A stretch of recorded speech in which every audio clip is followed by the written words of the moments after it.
అరే రఘునాథరావు సహజంలో ఉన్నటువంటి రఘునాథరావు మగోడు 6 వేలు ఆ రోజు చంద్రబాబు నాయుడు చూడంగానే గలగల వదికి లోపల డ్రైవర్ నడిపించుకొని సంతకం పెట్టారు వీళ్ళు. కానీ రఘునాథరావు ఏం చెప్పిండు? 6 సంఘాలు పోతే సహజం నుంచి నేత ఏం చెప్పిండంటే ఈ డిపెండెంట్ ఎంప్లాయ్మెంట్ రద్దు పైన నేను సంతకం పెట్టను. సంతకం పెట్టడం అంటే కార్మికుని కొడుకును చంపడమే. మర్డర్ కేసు లాంటిదే. కార్మికుని భవిష్యత్తును గొంతును నిలిపేయడమే. కాబట్టి నేను సంతకం పెట్టాలి. బాధ్యత వచ్చి సంతకం పెడితే కార్మికులు బూట్లు మెడకేసి చంపుతారని బాధ్యత బయటకు వచ్చినటువంటి మొదలుడు ఇవాళ రఘునాథరావు. ఆ దమ్ము ధైర్యం ఎర్ర జెండా అని మాట్లాడతావు, పోటుగానని మాట్లాడతావు, పోరాటం అని మాట్లాడతావు. ఏది నీ తెగువా? ఏది నీ ధైర్యం ఉంటే ఆ రోజు ఎందుకు సంతకం పెట్టావు? సంతకం పెట్టినటువంటి పాప ఫలితమే కదా 30,000 మంది కార్మికుల యొక్క పిల్లలకు ఉద్యోగాలు రాకుండా పోయింది. 30,000 మంది కార్మికుల పిల్లలు ఇలా కాంట్రాక్ట్ కార్మికులుగా ఇవాళ బజార్ల మీద బతకడానికి కారణమైంది ఈ ఎర్రజెండ నాయకుల యొక్క వైఖరి వల్ల అవుతుందా కాదని ఇలా మాట్లాడుతున్నాం.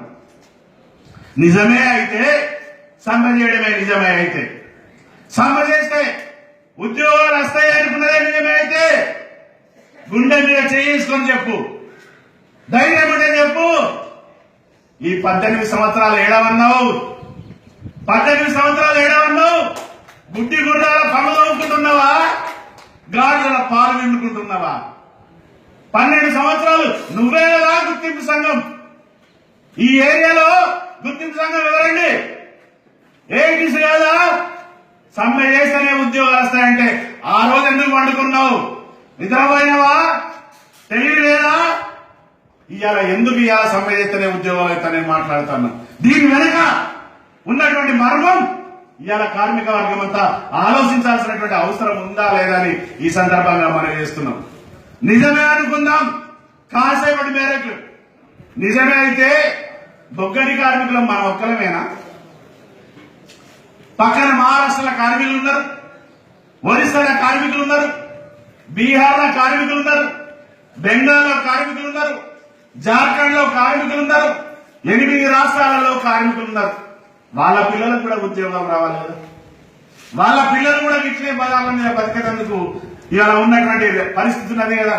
దమ్ము ధైర్యం ఉంటే ఏఐటీసీ నాయకత్వాన్ని ఈ వేదిక ద్వారా సవాల్ చేస్తున్నాం.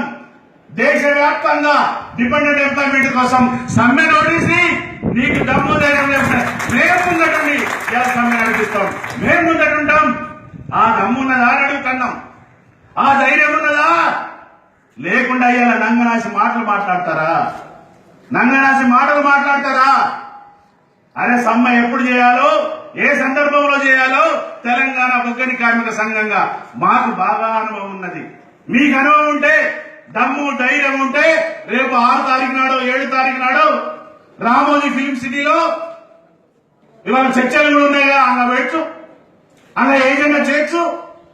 లేదంటే ప్రత్యేకంగా జాతీయ సంఘాల నాయకులందరూ కూర్చొని